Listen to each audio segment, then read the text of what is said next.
السلام علیکم، فرحان حیدر ولاگز میں آپ کو خوش آمدید کہتا ہوں۔ آج کا ولاگ میں اپنے روایتی انداز میں شروع نہیں کر رہا، کیونکہ آج کا ولاگ ایک بہت ہی منفرد اور الگ طرح کا ولاگ ہے، کیونکہ آپ اس ویڈیو کو ولاگ بھی کہہ سکتے ہیں اور ڈاکیومنٹری بھی کہہ سکتے ہیں۔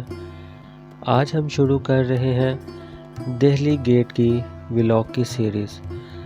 اس سیریز میں آپ کو دہلی گیٹ میں موجود تمام ہسٹوریکل پلیسز جو ہیں میں ان کا وزٹ آپ کو کرواؤں گا۔ تو آج میں آپ کو لاہور کا وہ حصہ دکھانے جا رہا ہوں جس نے خود بہت کچھ دیکھ رکھا ہے، جس نے کئی صدیاں دیکھی۔ ان صدیوں کے اندر کئی بادشاہ، کئی عروج، کئی زوال، کئی ظلم، کئی انصاف اور بہت کچھ دیکھا۔ یہ لاہور کا وہ حصہ ہے جسے ہم دہلی دروازہ کہتے ہیں۔ آپ کو بتاتے چلیں کہ پرانے وقتوں میں شہر دروازوں کے اندر موجود ہوتے تھے اور شام ہونے پر یہ دروازے بند کر دیے جاتے تھے۔ ان دروازوں کو بنانے کا مقصد صرف یہ تھا کہ شہروں کی حفاظت آسان ہو سکے۔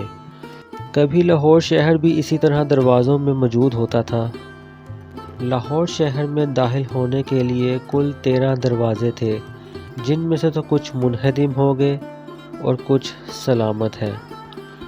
منہدم ہو جانے والے دروازوں میں شاہ عالم دروازہ، موچی دروازہ، اکبری دروازہ، یکی دروازہ، مستی دروازہ، ٹکسالی دروازہ اور موری دروازہ شامل ہے۔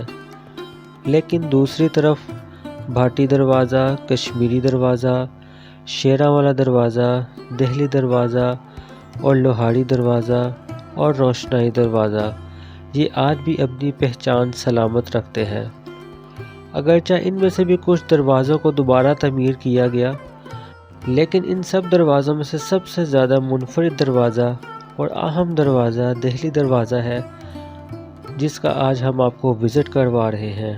اور اس کی سب سے بڑی وجہ یہ ہے کہ دارالحکومت دہلی سے جب بھی کوئی قافلہ یا سرکاری وفد شہر میں داخل ہونا ہوتا تو اسی دہلی گیٹ سے وہ شہر میں داخل ہوتا۔ یہ دروازہ شہنشاہ اکبر نے 1584 سے لے کر 1598 عیسوی کے درمیان بنوایا، اور یہی وجہ ہے کہ اس دروازے میں موجود جو شاہراہ ہے اس کو شاہی گزرگاہ بھی کہا جاتا ہے۔ اس دروازے کے اندر شاہی حمام بھی بنایا گیا، جس میں سرد اور گرم پانی کی سہولت میسر ہوتی۔ آنے والے ولاگز میں آپ کو شاہی حمام کا بھی وزٹ کروائیں گے، کیونکہ میرا خیال ہے کہ اس دروازے میں موجود تمام تاریخی عمارتوں کے متعلق علیحدہ علیحدہ ولاگ بنایا جائے، تاکہ اس سے ان کی تاریخ اور ان سے متعلق جڑی ہوئی سب باتیں میں آپ کو بتا سکوں۔ لاہور شہر کے یہ دروازے صرف گزرگاہ ہی نہیں، بلکہ بادشاہ اپنی رعایا پر اپنا تسلط برقرار رکھنے کے لیے مجرموں اور باغیوں کو سزا بھی انہی دروازوں پر دیتے تھے۔ اور بعض روایات میں یہ بھی آیا ہے کہ مجرموں کی لاشیں انہی دروازوں پر لٹکا دی جاتی تاکہ ان کو عبرت کا نشانہ بنایا جا سکے۔ صرف لاہور ہی نہیں، دہلی جو اس ٹائم بھارت کا ایک شہر ہے، اس کے بھی 7 دروازے ہوتے تھے۔ ان میں سے بھی ایک دروازہ جس کو خونی دروازہ کہا جاتا ہے، اس کی بھی یہی وجہ ہے کہ وہاں پر مجرموں کو پھانسی دے کر لٹکایا جاتا تھا۔ لاہور کا یہ دہلی دروازہ، اس کا نام اس لیے دہلی ہے کہ یہ دہلی کی طرف کھلتا ہے، اور اس دروازے کو انگریز دور میں دوبارہ بنایا گیا۔ اس وقت اس دروازے میں موجود جتنے بھی کمرے ہیں وہ اس وقت وال سٹی کے انڈر ہیں، جس میں آپ کو ایک طرف تو دستکاری کی مصنوعات ملیں گی جو آپ خرید بھی سکتے ہیں، اور دوسری طرف سیاحتی حوالے سے معلومات ملیں گی کہ اگر آپ نے اندرون لاہور کا کوئی سیاحتی ٹور بک کرنا چاہتے ہیں تو آپ کو وہاں پر گائیڈ کریں گے۔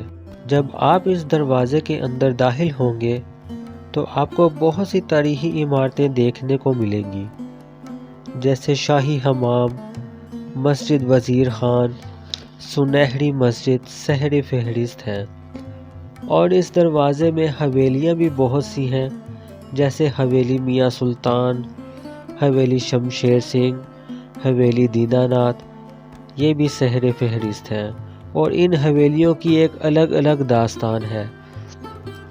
آج کا یہ ویلاگ تو جناب بس ایک چھوٹی سی جھلک ہے ان لوگوں کے لیے جو تاریخ کے حوالے سے دلچسپی رکھتے ہیں۔ آنے والے ویلاگز میں آپ کو اور بھی بہت سی دلچسپ باتیں سننے کو ملیں گی، اور بہت سی تاریخی عمارتیں جو اس دہلی گیٹ میں موجود ہیں آپ کو دیکھنے کو ملیں گی۔ اس لیے میں آپ سے کہتا ہوں کہ آپ میرے چینل کو لائک بھی کریں، سبسکرائب بھی کریں، اور اس ویڈیو کو شیئر بھی کریں اگر آپ کو یہ ویڈیو اچھی لگی۔ امید کرتا ہوں کہ آپ ہمارے ساتھ آنے والے ویلاگز میں جڑے رہیں گے۔ تب تک کے لیے فرحان حیدر کو اجازت دیجیے۔ اللہ نگہبان۔